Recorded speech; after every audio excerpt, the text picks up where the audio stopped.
kasih Bro. Mungkin penjelasan komprehensifnya mengenai infertilitas. Kalau ada nanti yang mau bertanya, boleh disimpan dulu. Saya lanjutkan ke presentasi yang kedua sebagai paket dalam satu sesi ini. Mungkin saya perkenalkan dulu untuk presentasi keduanya akan dibawakan oleh Dr. Widi Atmoko, spesialis urologi. Beliau lulus dari FKUI pada tahun 2010 dan menjadi spesialis urologi pada tahun 2017. Beliau juga terlibat dalam bidang prostesis penis dan juga melakukan pelatihan di luar negeri seperti Prosthetic Urology Clinic di Seoul dan juga University College Hospital di London. Beliau melakukan visiting fellowship juga untuk operasi batu saluran kemih di Glickman Urological and Kidney Institute di Amerika Serikat. Dan sekarang sebagai staf Departemen Urologi Fakultas Kedokteran Universitas Indonesia dan juga aktif sebagai Kepala Kelompok Staf Medis Urologi Rumah Sakit Universitas Indonesia. Pada Dr. Widi, saya persilakan membawakan presentasi mengenai disfungsi ereksi perlukah prostesis penis. Silakan. Oke, terima kasih kepada Dr. Diandra atas pengantarnya. Siang ini saya izin membawakan materi mengenai disfungsi ereksi, tapi memang pada hari ini kita khususkan mau menjelaskan atau menginformasikan apa itu prostesis penis. Mungkin kalau untuk bapak-bapak dan mungkin juga untuk ibu-ibu buat lebih tahu, memang kita di Indonesia ini untuk masalah disfungsi ereksi ini masih cukup tabu. Artinya banyak pria yang kita rasakan juga tidak merasa ini menjadi suatu hal yang utama untuk menjadi keluhan untuk ke dokter.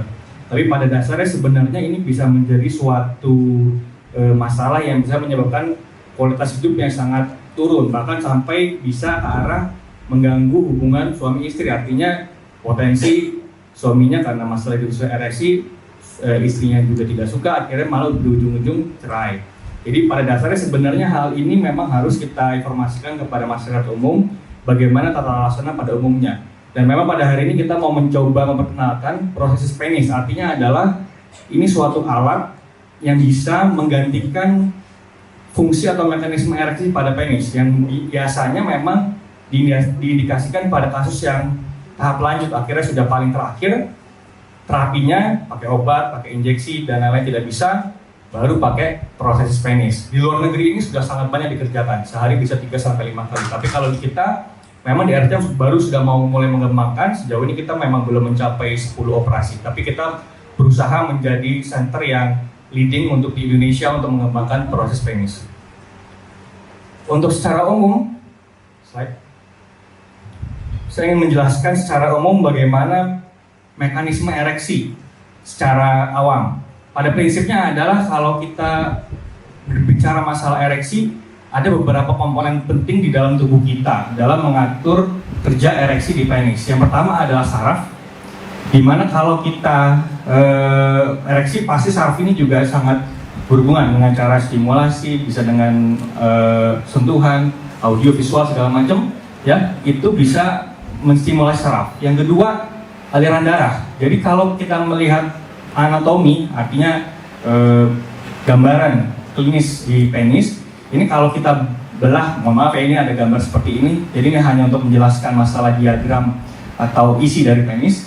Kalau kita belah penis, gambarnya seperti ini. Jadi ada beberapa ruangan, di mana ruangan ini kalau kita rangsang dengan tadi stimulasi saraf, ini bisa mengalirkan darah di sini.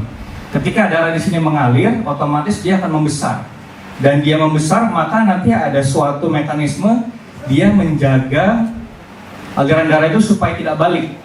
Jadi ada yang besar ruangannya, terus ada ruangan kecil, aliran vena baliknya itu dia terkompresi, jadi dia tetap terjaga ereksi, ya. Jadi makanya ini disebut dengan nomor 3 mekanisme oklusi vena. Pada dasarnya kalau ada gangguan dari salah satu komponen ini, maka bisa mengarah ke arah disfungsi ereksi, ya. Slide. Kalau kita berbicara masalah definisi, pada dasar kita harus tahu definisi pastinya apa yang berlaku secara di dunia, supaya kita jelas nih disfungsi ereksi itu apa. Nggak cuma yang loyo dikit semua dikatakan disfungsi ereksi, ya, nggak juga, ya. Kalau pada definisinya dasarnya adalah ketidakmampuan untuk mencapai dan mempertahankan ereksi yang memadai untuk memungkinkan adanya performa seksual yang memuaskan. Jadi semua hal yang ada di kalimat ini harus mencakupi. Jadi bisa juga dia dengan tidak sama sekali bisa ereksi, itu bisa masuk ke disfungsi ereksi. Atau yang kedua, bisa ereksi tapi dia nggak bisa mempertahankan lama. Jadi sebelum dia puas dia turun, detumescence atau tidak ereksi, itu juga bisa sudah masuk ke golongan definisi disfungsi ereksi. Jadi ini harus kita ketahui bersama bahwa memang definisi ini yang berlaku. Dan secara epidemiologi sekitar 10 hingga 20% pre-dewasa lebih dari usia lebih dari 20 tahun di dunia itu mengalami disfungsi ereksi. Jadi memang kalau secara probabilitas prevalensi ini cukup nggak tinggi-tinggi banget tapi cukup tinggi. Maksudnya cukup lumayan 20%. Kalau kita anggap 100 pria kita ambil secara random maka ada 20 pria yang mengalami disfungsi ereksi di atas 20 tahun. Ini gambarannya. Ini gambaran secara gampang bagaimana kita mengidentifikasi screening dari awal masalah ereksi, ya. Ini biasa kita pakai namanya Erection Hardness Score atau EHS, ya. Dikatakan EHS nomor 4 ini adalah yang paling baik. Seperti apa konsistensinya? Seperti timun, ya. Jadi penisnya keras dan memang ini bisa sangat, kalau untuk penetrasi ke vagina ini juga diharapkan seperti ini, ya. Dikatakan dia ereksinya optimal. Lalu yang skor ketiga adalah seperti pisang. Pisangnya tapi yang belum dikupas, ya. Jadi masih keras, masih lumayan tebal lah, walaupun kadang-kadang ada mungkin sedikit lembek-lembek kalau ditekan, ya. Tapi ini masih bisa penetrasi, ya. Dikatakan penis masih bisa penetrasi, tapi memang tidak sekeras yang nomor 4. Dikatakan dia ereksinya sudah ke arah suboptimal, artinya di bawah optimal. Lalu yang kedua lebih rendah lagi, seperti pisang yang sudah dikupas. Jadi dia cukup keras, tapi belum atau tidak bisa untuk penetrasi. Jadi berbeda antara 2 sama 3, kalau 3 masih bisa penetrasi, yang nomor 2 tidak bisa, ya. Dan ini dikatakan disfungsi ereksinya yang sedang atau moderat. Sedangkan yang paling berat ini seperti ya kalau tidak sama sekali tidak ereksi. Jadi seperti tofu di sini kalau analoginya seperti tahu, ya. Jadi dia gede aja tapi sama sekali tidak keras. Dan ini dikatakan memang sudah sangat berat disfungsi ereksinya. Gampangnya seperti ini. Jadi kalau ada keluhan sudah sampai nomor 3 pun baiknya concern berobat ke rumah sakit, bisa ke urologi. Slide. Faktor risikonya apa aja? Pada prinsipnya adalah kalau kita tadi sudah bilang ada 3 komponen, maka pada prinsipnya adalah seluruh faktor yang bisa mempengaruhi 3 komponen tersebut, baik saraf maupun aliran darah maupun tadi yang mekanisme penutupan vena itu bisa mempengaruhi. Jadi misalnya di sini contohnya obesitas, ya. Yang kedua hiperkolesterol. Dimana ini mungkin kita sudah tahu, ya, karena ini prinsipnya mirip seperti pasien dengan stroke, ya, sakit jantung, ya. Itu semua hal yang bisa membuat penyempitan pembuluh darah seperti ini, itu bisa menyebabkan gangguan aliran darah pada penis, ya. Dan juga diabetes, ini juga prinsipnya sama, ada gangguan endotel atau suatu lapisan di dalam pembuluh darah, ya, sama. Dan tentunya gaya hidup, kurang aktivitas fisik, itu juga sama. Dan tentunya juga merokok ini nggak ada yang istilahnya efeknya banyak yang jahat, ya. Disfungsi ereksi, cancer tadi, infertilitas, ya. Oke, nah kalau kita lihat perjalanan penyakitnya, slide. Semua faktor ini tadi mengganggu dari,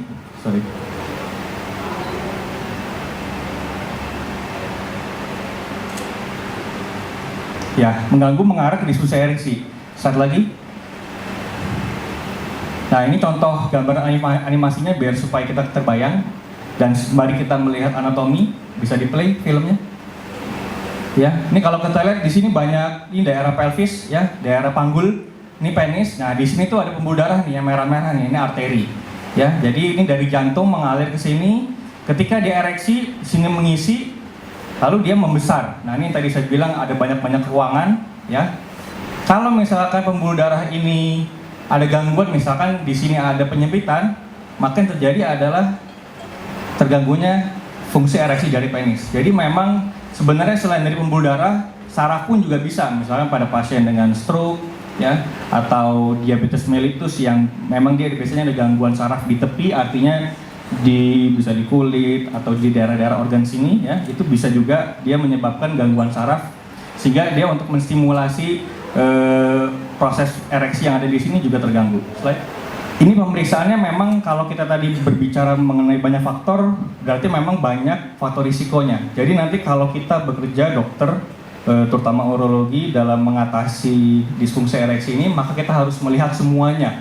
Artinya apa? Kita harus memeriksa dari anamnesis, itu artinya kita wawancara kepada pasien, bagaimana kita menggali informasi kira-kira faktor risikonya apa saja, apakah ada sakit gula, sakit stroke, riwayat hipertensi, dan lain-lain. Dan termasuk juga nanti kita cek pemeriksaan fisiknya, karena ada beberapa kondisi, misalkan penis, kalau mungkin bapak-bapak ibu belum tahu, ada kondisi penis bengkok, ya, itu seperti ada gambaran jaringan parut di dalamnya, ya, itu juga bisa membuat disfungsi ereksi. Jadi memang kita harus memeriksa semuanya, dari wawancara, dari pemeriksaan fisik, dari daerah genitalia, ya, dan juga masalah penyakit jantung ini juga harus kita cek. Dan juga kita juga harus memeriksa penunjang, ya, masalah gula darah, hormon. Memang hormon ini tidak cuma hanya infertilitas, pada masalah disfungsi ereksi juga ini sangat berperan, terutama testosteron. Karena testosteron ini prinsipnya adalah dia bisa menaikkan metabolisme, libido, ya, dan gairah kita itu sangat dikontrol oleh testosteron. Jadi kalau pada kondisi testosteron kita rendah pada pria, itu nanti efeknya ereksi juga berkurang. Dan untuk pemeriksaan lainnya, ini Rigiscan. Rigiscan ini kita bisa membedakan apakah disfungsi ereksinya ini apakah karena memang tadi saya bilang ada sakit gula, hipertensi, atau dia memang hanya karena masalah psikis. Misalkan pasien dengan gangguan sedang kerjanya berat, ya, ada masalah kehidupan dengan istrinya, lagi cekcok. Nah, itu kita kadang suka bingung. Artinya ini disfungsi ereksinya apakah karena psikis atau karena organik, atau organik itu artinya karena ada penyakit tadi gula, ya. Itu kita bisa membedakan dengan alat ini, ya, Rigiscan namanya. Dan ini Rigiscan ini memang di Indonesia juga tidak banyak memakai, kita sudah memakai, ya. Dengan harapan nanti kalau kita sudah tahu kemungkinan disfungsi ereksinya karena psikogenik, maka kita bisa bekerja sama dengan psikiatri atau kesehatan jiwa, bagaimana kita mengobati dari mental dari pasien tersebut, bukan ke arah yang organik. Kalau memang dari pasien tersebut fokusnya lebih ke arah yang gangguan psikis. Jadi kita memang kalau untuk melihat kasus ini tidak mudah, karena memang sebenarnya ada banyak faktor. Kalau cuman semua sakit disfungsi ereksi kasih obat beres, enggak, ya. Slide. Untuk tata laksana memang pada prinsipnya kita membagi dari beberapa tahapan. Jadi yang paling pertama tentunya yang paling tidak invasif. Jadi kita modifikasi gaya hidup yang sehat, ya. Jadi tadi seperti makanan-makanan mengandung kolesterol tinggi yang bisa menyebabkan diabetes mellitus atau sakit gula, itu harus dikontrol, dan juga aktivitas fisik harus kita jaga. Supaya tujuannya tadi untuk menjaga fungsi mekanisme baik saraf maupun aliran darah itu harus kita jaga dengan baik. Yang kedua, nah ini mungkin kalau untuk masyarakat awam mungkin sudah tahu, ya, banyak pil biru, ya, bahasa awamnya Viagra contohnya. Ini adalah obat-obatan yang dia mencegah saat terjadinya ereksi untuk kembali dia tidak ereksi itu lebih lama. Jadi dia ereksi keras, lalu untuk mencegah dia ada suatu hormon atau zat, dia untuk mengarah dia seperti loyo kembali itu diperlama, diprolong. Jadi obatnya memang mekanisme seperti itu, ya. Tapi pada dasar memang ini obatannya satu lumayan mahal, ya, satu butir bisa 100 ribuan, ya. Dan yang kedua, ini harus bisa dipakai bisa tiap kali saat kita mau berhubungan, kita mesti minum ini, ya. Walaupun memang paling baik adalah nomor 1, tetap modifikasi gaya hidup harus dijaga. Bahkan nanti ada beberapa kasus di modifikasi gaya hidup pada awalnya memang pasien harus pakai obat membaik, tapi lama kelamaan obatnya dilepas, dia bisa ereksi lagi tanpa mengkonsumsi obat. Slide lagi. Dan beberapa terapi lainnya yang sudah ke arah selanjutnya. Jadi ini udah tahap lanjut seperti injeksi suatu obat-obatan, ya, atau dengan vakum ereksi atau ada shock wave. Ini pada prinsipnya adalah untuk memperbarui pembuluh darah di penis supaya dia bisa penisnya seperti baru lagi dengan terbentuknya pembuluh darah yang baru. Slide. Dan yang keempat, ini adalah yang paling terakhir yang mau kita jelaskan atau kita informasikan, yaitu prosesis penis. Artinya kita memasang suatu implan. Kalau mungkin implan, kalau pada masyarakat seperti kita tahu, misalnya ada implan pada payudara, implan pada hidung, ya, atau pada koklea. Nah, ini kita pasang implan di daerah penis, ya. Jadi nanti akan kita jelaskan. Slide. Pada prinsipnya indikasinya adalah kalau pada pasien mempertimbangkan pada pasien yang tidak respon terhadap obat atau obat yang tadi yang saya sebutkan, itu semua tidak respon, ya.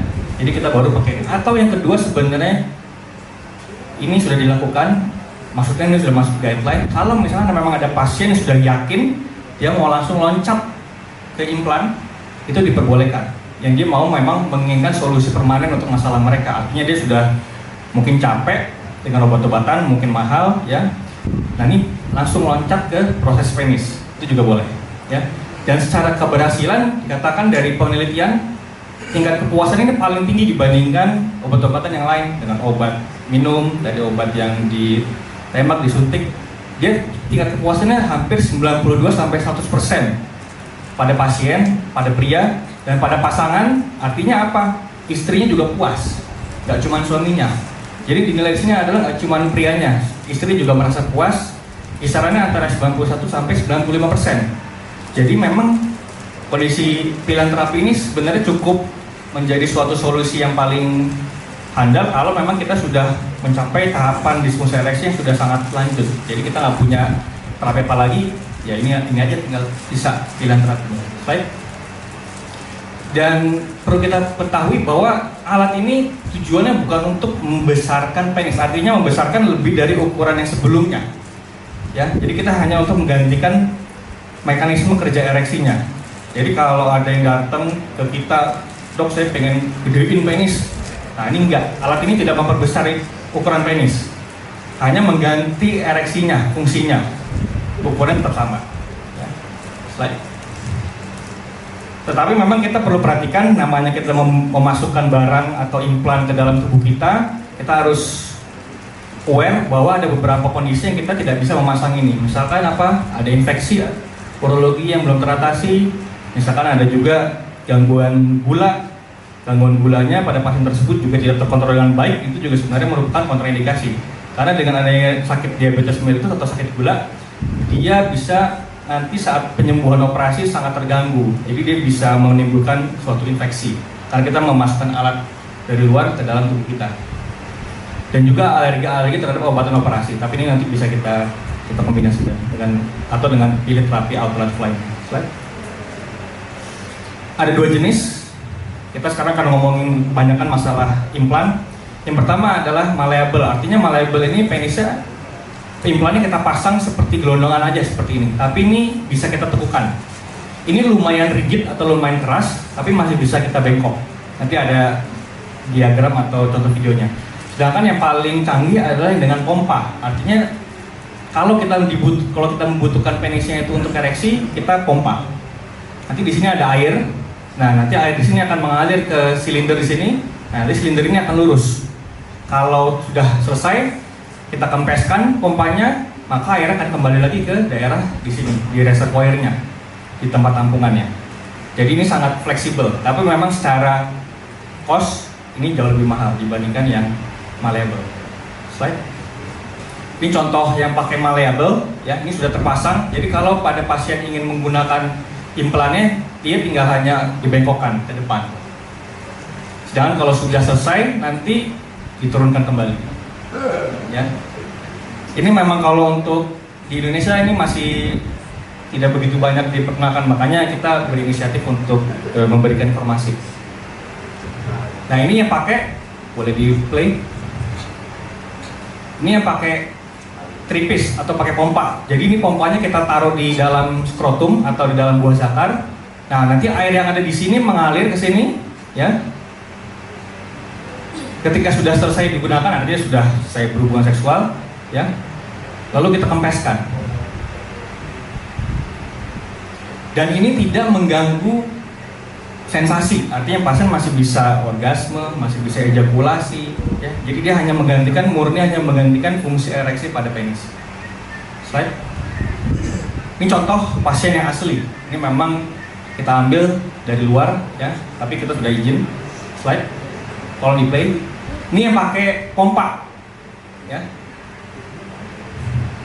Jadi ditekan pompanya, lalu dia akan mulai mengisi penisnya dari silinder yang ada di dalam. Alatnya tidak ada yang terlihat sama sekali.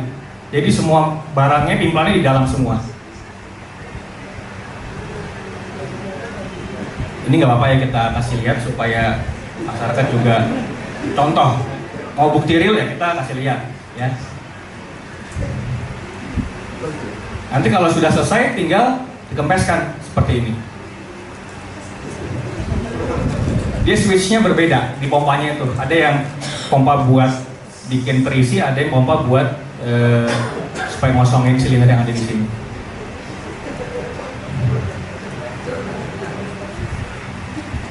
Oke, ya.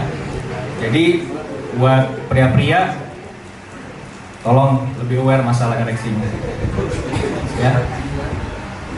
Sebisa mungkin nggak usah sampai ke arah sini, karena ini operasinya sudah tahap paling terakhir, ya.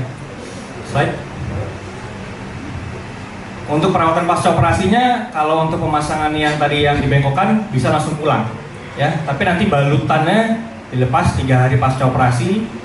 Nanti juga dipasang kateter dulu, tapi kateternya cukup 1 malam. Kateter itu selang kencing, ya. Dan nanti saat 3 minggu pasca operasi kita ajarkan untuk bagaimana cara menekuk implannya. Tapi selama 6 minggu pasca operasi haram, tidak dibolehkan untuk berhubungan seksual, ya. Karena apa? Kita menunggu penyembuhan yang di dalam.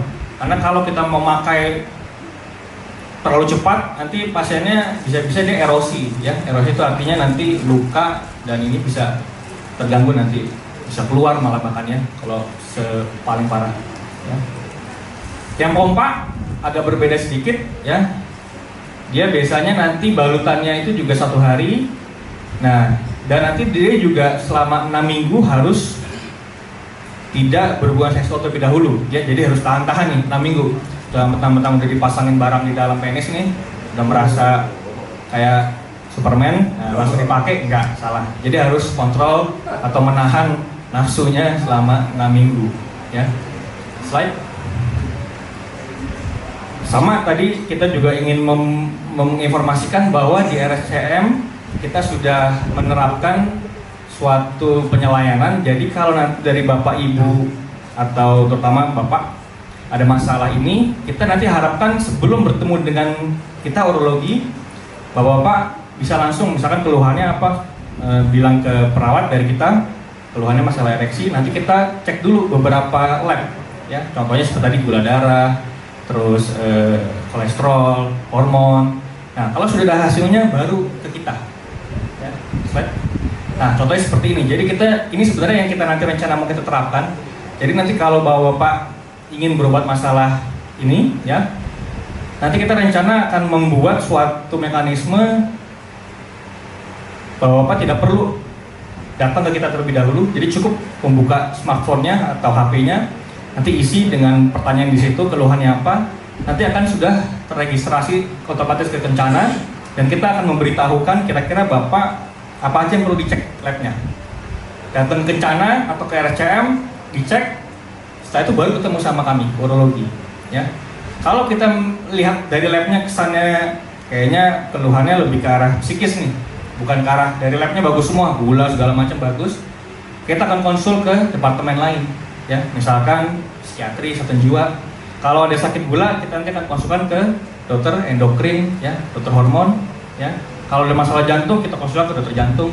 Jadi pada prinsipnya kita targetnya minimal 1 hari sudah terdiagnosis disfungsi ereksinya dengan data-data penunjang lab, ya. Jadi nanti bapak-bapak, ibu juga kalau berobat tidak bolak-balik, ketemu kita dulu, cek lab, terus datang lagi bawa hasil, baru nanti kita konsulkan ke departemen, tidak. Jadi kita mengharapkan ini lebih cepat supaya pelayanannya prima. Slide. Oke, sekian dari saya presentasinya, mudah-mudahan bisa membantu dan nanti mudah-mudahan Kalau ada yang ingin bertanya, monggo silakan. Terima kasih, saya balikan acara kepada moderator, Dr. Diandra. Oke, baik. Terima kasih Dr. Widi atas penjelasannya mengenai disfungsi ereksi. Mungkin saya buka pertanyaannya untuk 2 pertanyaan pertama. Ya, silakan Bapak. Iya, sama Bapak yang pakai baju pink. Ya, silakan namanya Pak, sama pertanyaan ditujukan ke siapa? Terima kasih. Terima kasih, nama saya Alasan Sembiring. Pertanyaan saya ke Prof. Akmal Mahir saja. Saya yakin untuk Dr. Widi nanti banyak yang tahu. Saya tahun 2007 operasi varikokel di Surabaya, karena memang saya tinggal di Surabaya, oleh almarhum Prof. Wijoseno Gersito, saya yakin Prof kenal. Kemudian tahun 2008 anak saya yang kedua lahir, jadi saya sukses dong. Jadi selesai operasi tahun depannya anak saya lahir. Cuma waktu saya diskusi dengan almarhum, saya tidak tahu penyebabnya kenapa saya bisa varikokel. Contoh seperti yang dokter sampaikan tadi kan, yang logis menderita varikokel, misalnya driver sering duduk di posisi yang panas, atau koki, atau yang sering mandi sauna dan sebagainya. Saya bukan salah satu dari itu, saya dosen, saya mengajar di kampus. Jadi saya sebetulnya bertanya-tanya penyebabnya apa. Masih tentang varises dok. Kalau yang dokter sampaikan tadi, misalnya di anus dan di testis kan jelas. Tapi kalau misalnya pria di penisnya seperti berurat, itu apakah juga digolongkan varises itu? Ya. Kemudian ada satu lagi, tadi saya kurang jelas tentang untuk menjaga kesehatan pria dalam hal konsumsi makanan. Tadi tentang daging ayam itu saya nggak jelas, apakah daging ayam dianggap sehat atau tidak sehat. Demikian, terima kasih. Terima kasih. Jadi yang pertama, saya mungkin kurang jelas menjelaskannya. Jadi yang kaitan dengan varikokel itu karena dia banyak pembuluh darahnya, menyebabkan suhunya lebih panas. Sementara jadi bukan karena panas tuh varises. Jadi prinsipnya sama, testisnya jadi panas, itu bisa karena varises, bisa karena sebab lain tadi. Jadi kalau Bapak, nah sekarang kalau ditanya apa sebabnya varisesnya, nggak ada yang tahu. Nggak ada yang tahu. Seperti juga ditanya orang ditanya apa penyebabnya wasir, karena dasarnya sama, ya nggak tahu juga orang wasir. Wah, yang ada adalah kalau kita sudah mempunyai katakan bakat varises, bukan keturunan yang bakat varises sehingga kita varises, itu makin kita exercise, makin kita sering ngeden, itu makin besar deh varisesnya. Kalau itu kita tahu. Tapi penyebab awalnya dia varises kita nggak tahu. Jadi kalau Bapak tanya ya, misalnya Bapak bertiga bersaudara laki-laki cuma sendiri dapat, ya rezekinya aja dapat. Yang lain biasanya dapat rezeki penyakit yang lain. Pembagiannya adil biasanya. Itu satu. Yang kedua, pertanyaan tadi tentang bukan. Itu yang di bawah kulit itu memang varises itu biasanya dikaitkan dengan gangguan dari, jadi pembuluh darah itu sebenarnya varises itu pembuluh darah balik yang ada klepnya. Nah, gangguan klep itu yang bikin dia seakan-akan jadi melebar itu. Nah, sampai sekarang kita nggak, selama dia tidak menimbulkan apa-apa, memang kita nggak apa-apakan juga. Jadi kita biasanya tidak menyebutkan itu varises, itu pelebaran vena biasa aja, karena tidak dikaitkan dengan satu penyakit tertentu. Biasanya kita menyebutkan itu kalau dia menyebabkan satu gangguan secara fungsi.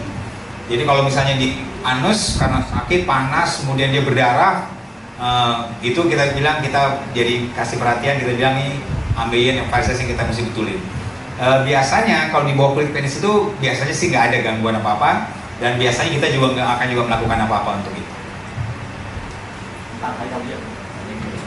Oh, daging ayam.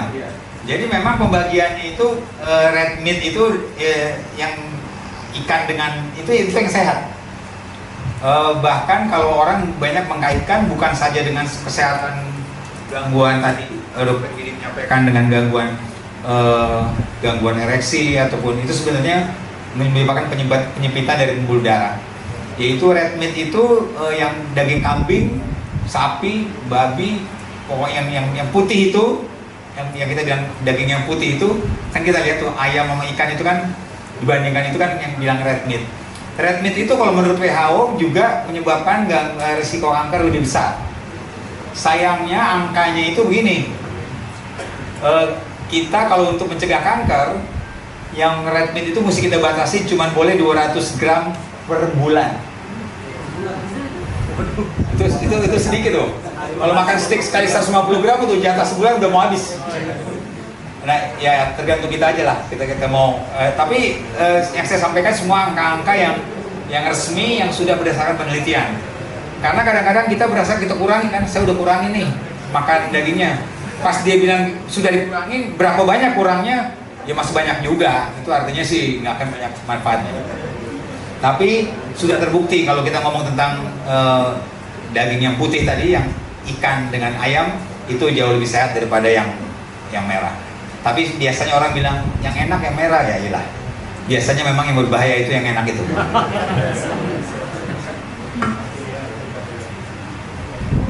Baik, terima kasih. Udah cukup Pak pertanyaannya tadi? Udah ya. Oke, saya lanjut ke pertanyaan kedua, mungkin Bapak mungkin disebutkan namanya, setelah itu ditujukan oleh siapa pertanyaannya. Bismillahirrahmanirrahim. Assalamualaikum warahmatullahi wabarakatuh. Nama saya Hudaya. Pertanyaan saya kalau boleh diizinkan ingin tanyakan kepada kedua narasumber.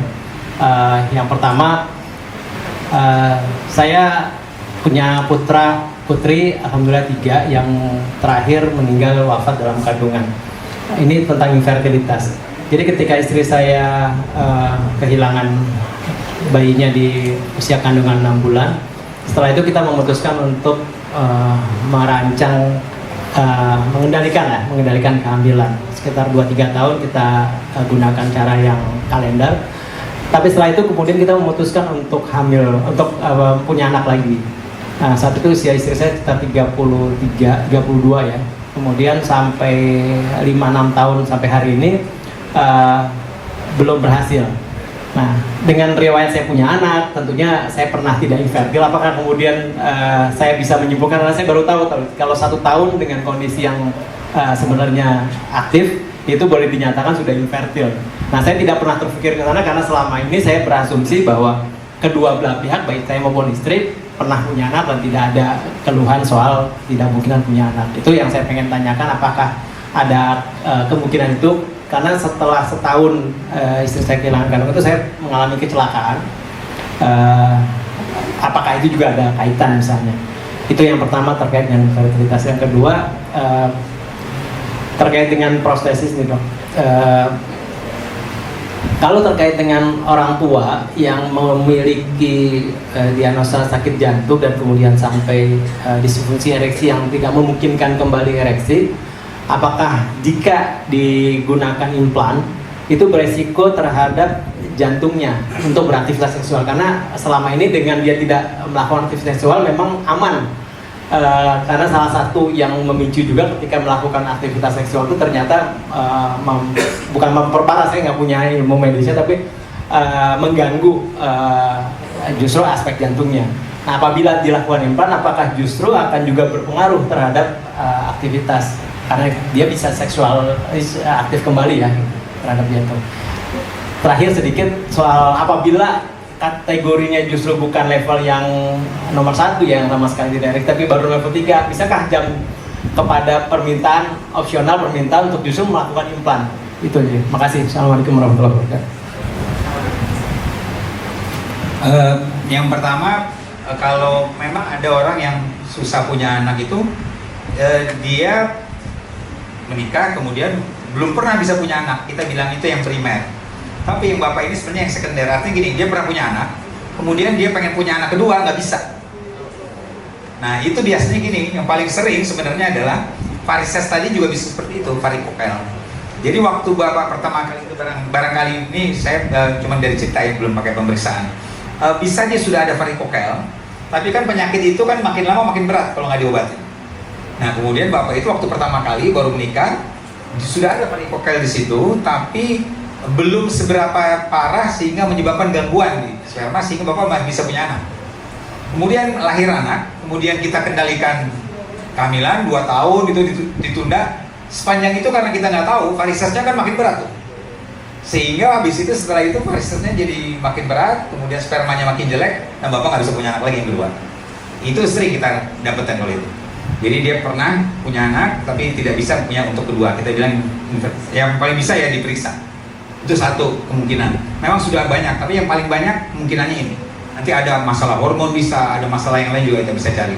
Tapi kalau kita baca di literatur yang paling sering menyebabkan infeksi sekunder ini adalah justru varises. Dan kita agak termasuk senang karena varises itu termasuk yang relatif mudah ditanggulangi. Saya kira itu barangkali ini. Baik, saya coba izin menjawab yang nomor 2, masalah disfungsi ereksi.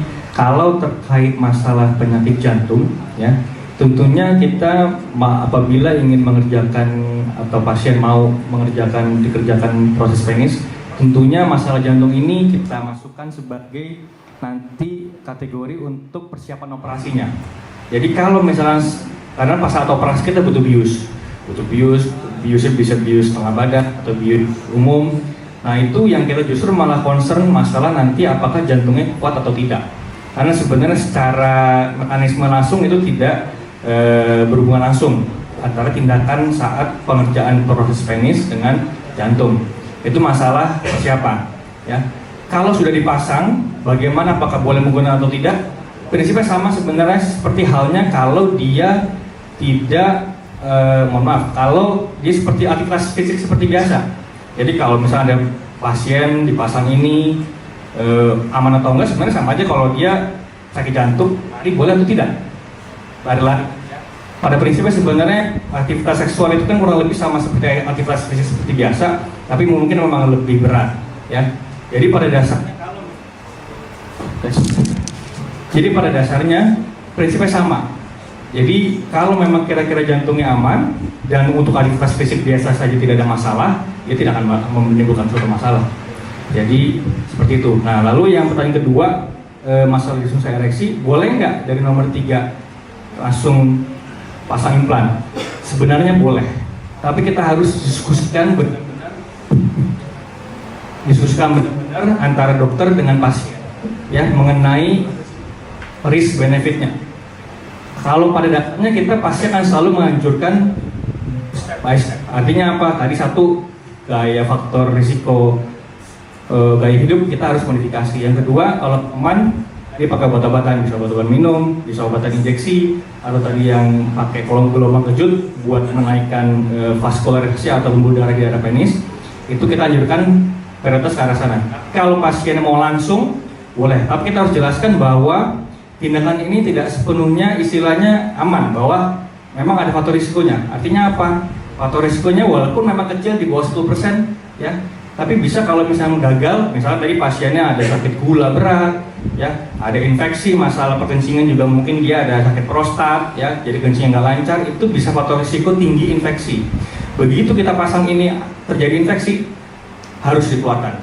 Otomatis apa? Ketika dikeluarkan maka mekanisme dia ereksinya tidak akan kembali seperti nomor 3. Jadi dia down langsung, balik bawah, ya, paling bawah. Karena dia tidak bisa sama sekali ereksi. Kita sudah menggantikan alatnya dengan harapan fungsi ereksi tergantikan. Tapi kalau ada kejadian seperti itu terpaksa, ya. Jadi kita harus prepare informed consent, artinya kita harus diskusikan, minta persetujuan. Komplikasi kemungkinan seperti ini, apalagi tadi dengan kondisi pasien memang ada background infeksi, ada background sakit gula yang berat, ya, itu harus benar-benar concern, ya. Kalau secara umum bahkan di luar negeri pun yang langsung lompat banyak, ya, tapi yang step by step juga banyak. Bahkan ada pasien 70 tahun, 80 tahun mengerjakan ini bisa banyak. Jadi tidak hanya yang pasien yang masih aktif segar bugar 40 tahun, 30 tahun, enggak. Bahkan yang pasien masuk umur 70 tahun sebagai gambaran, ya, itu juga masih ada yang mengerjakan ini. Artinya pasiennya memang karena ini masalah kualitas hidup, ya, istri juga mungkin masih ingin, nah itu dia juga boleh kita kerjakan. Jadi sebenarnya untuk masalah usia tidak berpengaruh, sepanjang memang secara kontraindikasi tadi kondisi-kondisi medis lainnya kita bisa secara umum bisa kita ke arah sana. Kalau kira-kira infeksi sangat berat, gula tidak terkontrol sama sekali, ya kita infokan pasien, ini risikonya tinggi, masih mau atau enggak. Gitu. Karena ini barang ini mahal ya. Tapi kalau misalkan ingin tahu harganya berapa bisa datang ke kita ya. Baik, terima kasih. Baik, terima kasih atas penjelasannya. Mungkin karena keterbatasan waktu untuk sesi yang pertama saya harus tutup dulu. Untuk konsultasi lebih lanjut mungkin bisa langsung berobat ke Rumah Sakit Kencana, Prof. Akmal dan juga Dr. Widi praktek. Mungkin untuk jadwalnya nanti bisa dilihat di websitenya RSCM. Mungkin kita beri applause dulu.